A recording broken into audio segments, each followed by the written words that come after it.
मेरे प्रिय छात्र छात्राओं, कल हमने फूल और कांटे इस कविता के 2 परिच्छेदों का अध्ययन किया। आज हम उर्वरित 3 परिच्छेदों का अध्ययन करने जा रहे हैं। उससे पहले मैं आपसे बताना चाहती हूँ कि कल का वीडियो जिसने देखा नहीं हो वो मेरे चैनल पर देखकर जाकर वीडियो देख ले, ताकि आपको पार्ट 1 समझ में आ जाए। तो शुरू करते हैं फूल और कांटे का पार्ट 2। तो देखो, फूल और कांटे दोनों एक ही जगह पर जन्म लेते हैं। दोनों को एक ही पौधा पाल पोस कर बड़ा करता है। रात में जब चांद चमकता है तो एक जैसा चमकता है, एक जैसी चांदनी उन पर डालता है। आसमान में जब बादल बरसते हैं तो बादल भी एक जैसे बरसती है। जब प्यारी हवा बहने लगती है तो वह हवा भी एक जैसी फूल और कांटे पर बहती है। कोई भेदभाव दोनों में नहीं किया जाता, लेकिन फिर भी फूल और कांटों का स्वभाव अलग अलग प्रकार का होता है। यह यहाँ हमें देखने को मिलता है। तो कांटे का स्वभाव कैसा है, आगे हम देखते हैं। छेद कर कांटा किसी की उंगलियां, फाड़ देता है किसी का वरवसन। प्यार डूबी तितलियों के पर कतर, भौर का है वेद देता शामतन। देखो कांटा क्या करता है। कांटे की हरकतें गंदी हरकतें हैं। कांटा जब भी कोई कांटे के पास जाता है तो कांटा चोट पहुंचाता है। क्या चोट पहुंचाता है? जब कांटे के पास हमारी उंगली जाती है तो कांटा हमारी उंगली को छेद कर देता है और उंगली से खून निकलता है। वह हमें चोट पहुंचाता है, फाड़ देता है किसी का वरवसन।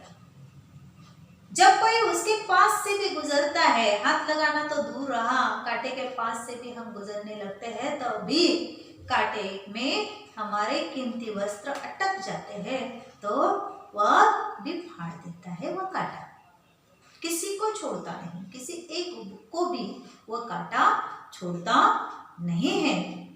इतना ही नहीं, कांटा सुंदर फूलों पर आकर्षित होकर, प्यार डूबी तितलियों के पर कतर, सुंदर फूलों को आकर्षित होकर जब तितलियां फूल पर बैठने के लिए बैठती है तो वह कांटा क्या करता है? फूलों पर बैठी हुई, प्यार में डूबी हुई तितलियों के पंख काट देता है, उनके पर काट देता है। क्या किया था उसने? तितली ने उसका कुछ बिगाड़ा नहीं था, फिर भी वह कांटा सुंदर तितली को भी छोड़ता नहीं है। भौर का है वेद देता शामतन। अब वह भौर का मतलब है भौरा, भ्रमर या भूंगा। तो भौरा, यह इसका भी शामतन, शाम का अर्थ है सावला। शाम का अर्थ क्या है? सावला। इसमें जो कठिन शब्द है वह लिखते हैं, मैं लिखती हूँ। वसन का अर्थ है वस्त्र, प्यार, प्रेम,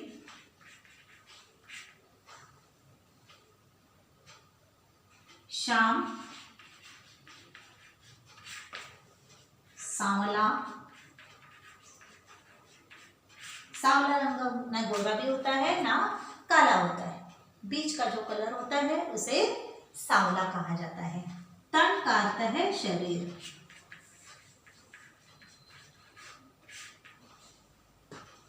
तन का अर्थ शरीर, भौर, भौरा।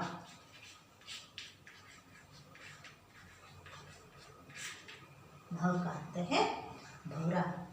तो भौरा है, कांटा क्या करता है? जब कांटे के पास कोई छूने के लिए जाता है तो कांटा सबसे पहले उसकी उंगलियों को चोट पहुंचाता है, उसकी उंगली को छेद कर देता है, आर पार घुस जाता है और वह उसे चोट पहुंचाता है। किसी के कीमती वस्त्र फाड़ देता है, बेवजह किसी के कीमती वस्त्र भी वह फाड़ देता है। प्यार में डूबी हुई तितलियां फूलों से आकर्षित होकर जब फूलों पर बैठने के लिए जाती है और फूलों का शहद चूसने लगती है तो वह तितलियों को तो वह छोड़ता नहीं, वह उनके भी पर काट देता है। कतरना यानी काटना। कतरना का अर्थ है काटना।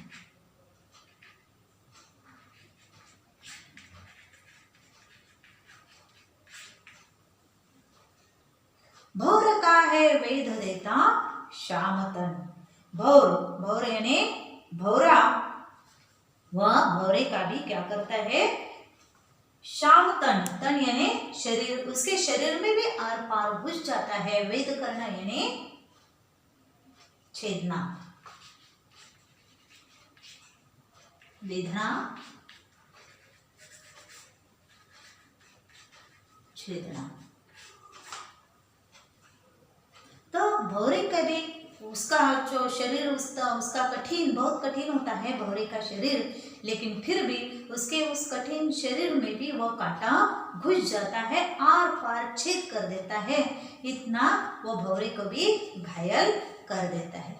ऐसी हरकतें यह कांटा हमेशा करता रहता है।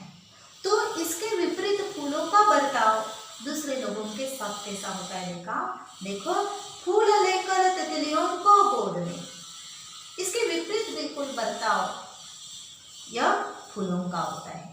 फूल क्या करता है, जो भी उसके पास आता है वह उसे अपना लेता है।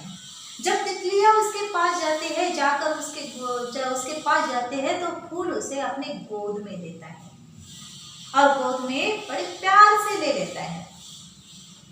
भौरे को अपना अनूठा रस पिला, भौरे को वह अपना मीठा रस पिलाता है। अनूठा का अर्थ है मीठा।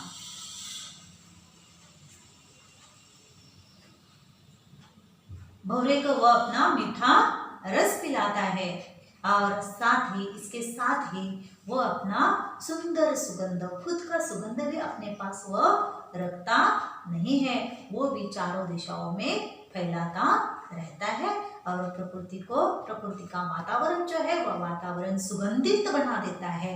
इस तरह है सदा देता कलीजी की खिला, और वह हमेशा हर कली को खिलाकर फूल बना देता है। ऐसे ये सुंदर फूल के बर्ताव होते हैं, इसलिए फूल सबको अच्छे लगते हैं। अब तीसरी परिचय हम देखते हैं, है खटकता एक सबकी आंख में, दूसरा है सोहता सिरसी सपर। नी किस तरह फूल की बड़ाई काम दे, जो किसी में हो बड़प्पन की कसर।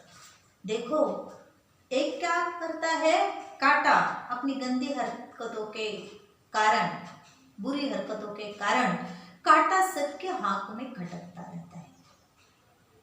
उसे चाहने वाला दुनिया में कोई भी नहीं रहता, सब उसे नफरत करते हैं। और उसके विपरीत फूल सबके साथ प्रेम भरा व्यवहार करने के कारण फूल क्या करता है, दूसरा है सोहता सुरसी सपर, दूसरा ईश्वर के सिर पर जाकर विराजमान होता है। देखो, फूल हम भगवान के चरणों में या उसके मस्तक पर चढ़ाते हैं तो दूसरे फूल को स्थान कहाँ मिलता है, भगवान के पास मिलता है। इसलिए ये फूल के उसके बर्ताव के कारण, उसके बर्ताव के कारण यहाँ उसे स्थान मिला है, और कांटे को उसके बर्ताव के कारण उसे कोई चाहता नहीं है। इस तरह किस तरह कुल की बड़ाई काम दे। तो आप ही बताइए, दोनों एक ही कुल में जन्म लिया है, दोनों ने एक ही पौधे ने उन्हें पाल पोस कर बड़ा किया है, बरसात भी एक जैसी उन पर हुई है, हवा भी एक जैसी उन पर बही है, रात में चांदनी और चांद भी एक जैसे उन पर बरसता है, फिर भी दोनों में अलग अलग बर्ताव होता है। तो आप ही बताइए कि किस तरह कुल की बड़ाई काम दे। फूल और कांटे एक ही उच्च कुल में जन्म लेने से भी, एक ही कुल में जन्म लेने से भी एक अपने आदर्श वर्तन के कारण आदर्श महान बन गया, तो दूसरा बुरी हरकतों के कारण क्या हो गया, उसको कहीं पर भी स्थान नहीं मिला, वह सबके आंखों में खटकने लगा है। आंख में खटकना यानी किसी को पसंद नहीं होना।